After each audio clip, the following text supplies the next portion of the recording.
Friends, have you ever been outdoors freezing your tail off while your buddy is nice and warm? Dude, you really shouldn't shake your beer like that. Or have you ever been caught in a sudden downpour and wish you had a water-resistant jacket? So what happens if you get caught in a sudden downpour? Not a problem. This baby is very water-resistant. Do you wish you had a jacket that could stand up to the great Midwestern winds?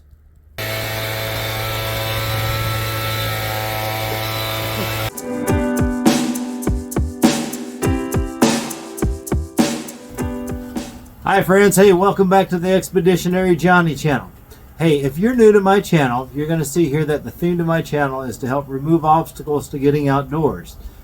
Typically, I'm thinking of things like time, ideas, or maybe equipment. And today we're talking about equipment.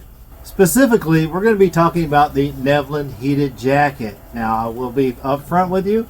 I did receive this jacket for free to go ahead and produce this jacket, but naturally, I'm always going to give the most honest feedback I can. Okay, all right, so let's talk about some of the specifics on this jacket and see whether or not it's a good fit for you. All right, to start with, there are 6 carbon fiber heated zones, okay, and you can kind of see as I'm trying to demonstrate that here for you. So what did I think of these 6 zones? I liked them. Okay, first, I've been wearing this jacket around nonstop for a week or so. And I noticed that if I didn't wear a sweatshirt underneath, I could really feel the heat right here in my chest and also in the upper part of my back. Now, I started going out in colder temperatures. Like on New Year's, you'll see here, I went out 15 degrees Fahrenheit and smoked up some ribs on a primitive bushcraft smoker. I sat out there for several hours. I tested the jacket. I sat there for a while, let the cold creep in, then I turned on the heater, and the cold went away. So it was very effective, I thought, at 15 degrees Fahrenheit. All right, settings. 3 different settings: high, medium, and low. Red is hottest, medium is in white, and low is blue. And you'll see here that the settings are on the left-hand side of the jacket. You just hold down either the front or the back section for a few seconds for it to power on, and then you choose the appropriate setting. Fabric. All right, so it's made of 100% polyester. If you scroll through each product, you'll see that this jacket is rated at 10,000 millimeters for water, which if you look at the scale, it's pretty good. I mean, if you go out in the rain casually, it's going to be very resistant, but if you're in a downpour where there's a bit of pressure, it might seep in. Okay. All right, breathability. All right, you'll see that they list this jacket as at 8,000 grams for a 24-hour period, which means casual, like it says urban settings or skiing near the lodge, not deep far stuff. Basically, that means it's not good for hard, strenuous work. Like here, when I was cutting some branches to make my primitive smoker, I got really hot because it didn't breathe as well. Now, if you're going to be doing strenuous work and you're doing like some deep cross country, you already know that. You're going to go with something more breathable. Okay, let's talk about the battery. This is a 7.4 volt battery. It is stored here on the left-hand side. You go in the left-hand pocket where you put your hands.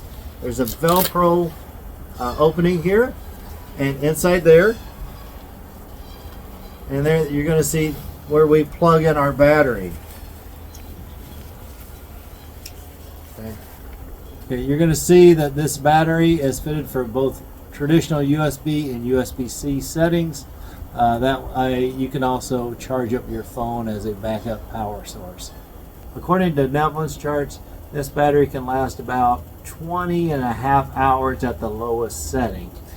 Now I cranked this bad boy up near the medium highest settings, and I was able to do a full smoke on a set of ribs. So I thought that was pretty good at durability, especially considering what you're going to use this jacket for. Me, I'm thinking like when you're sitting sedentary for a while, like going to a football game, you know, or maybe if you're sitting on a tractor for a while, you know, this will be very handy. Another feature about this jacket is it has an overheating function or overheating prevention. So if the unit gets up to 149 degrees Fahrenheit, it will shut off. The company does advertise versatile design. It does have some nice waist draw strips here. I've used that. It makes a much better fit.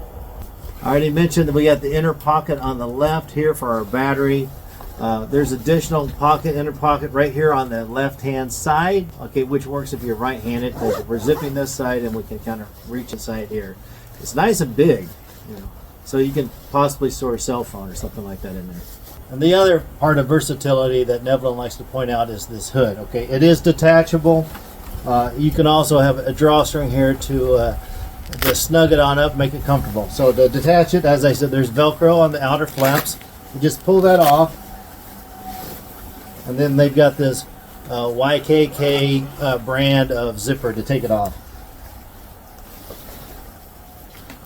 All right, easy peasy. All right, rating time. Okay, how did the Neveland Heating Jacket do? Well, the first thing, let's talk about transport. Okay, typically in my world, I'm a day hiker, and when I think of packability, I'm thinking of something like this. A compressible, lightweight jacket that I can stuff in the backpack. However, I don't think that is what this jacket's designed for. I think I'm going to compare it to my normal everyday carry. All right, so this bad boy is very big and bulky, and if I'm going on a road trip, it's going to take up a lot of room in the suitcase. Now this jacket takes up far less room and seems to be just as effective, at least so far my day-to-day needs.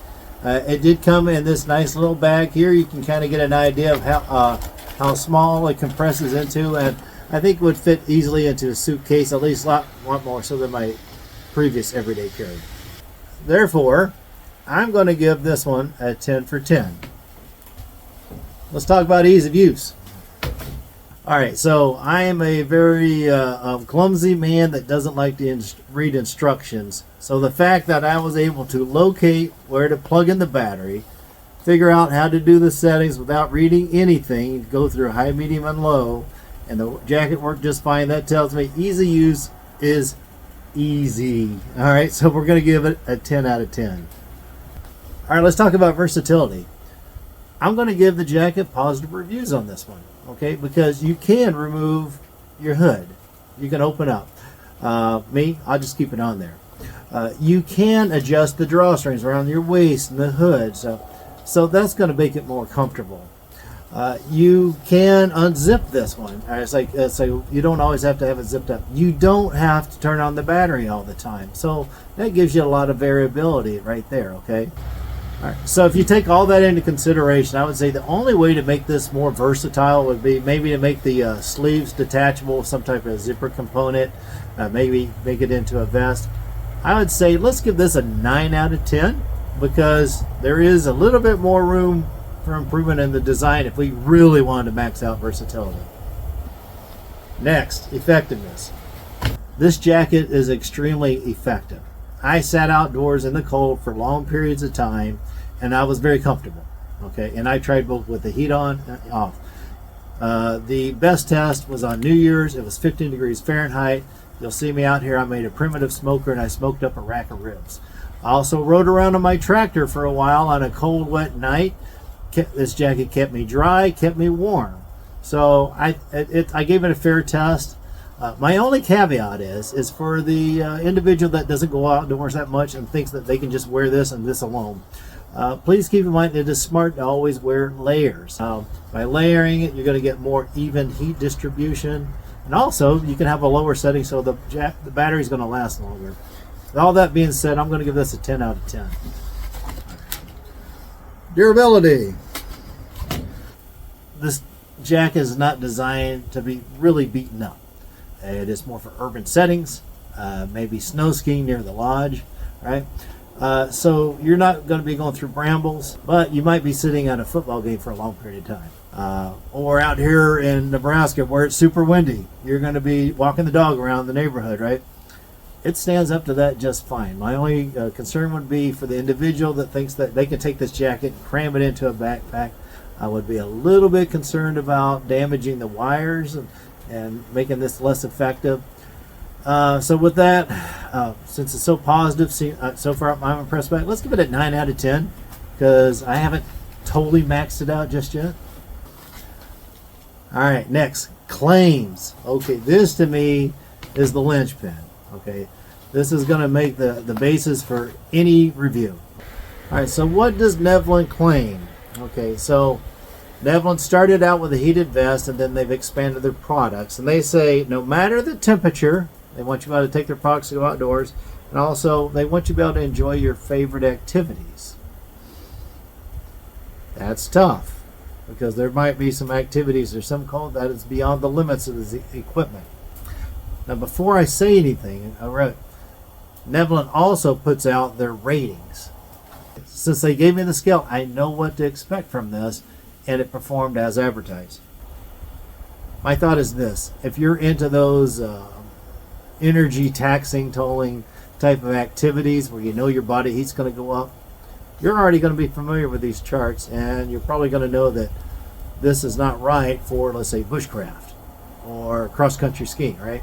With that being said, I'm going to give the company a positive rating on their claims. Since the company wrote on their website, no matter the temperature, I'm going to hold a little bit back on this one, and I want to rate the company at 9 out of 10 on their claims. Lastly, price. If you go out on Neveland's website, you're going to see this jacket is priced around, I think it's $139. If I compare this jacket to my standby, which is what I've been wearing for years, okay, this one costs a little bit less, but this jacket takes up less room, and I have the added option of adding electricity to heat myself up for those colder situations. I don't have to always have this big bulky thing.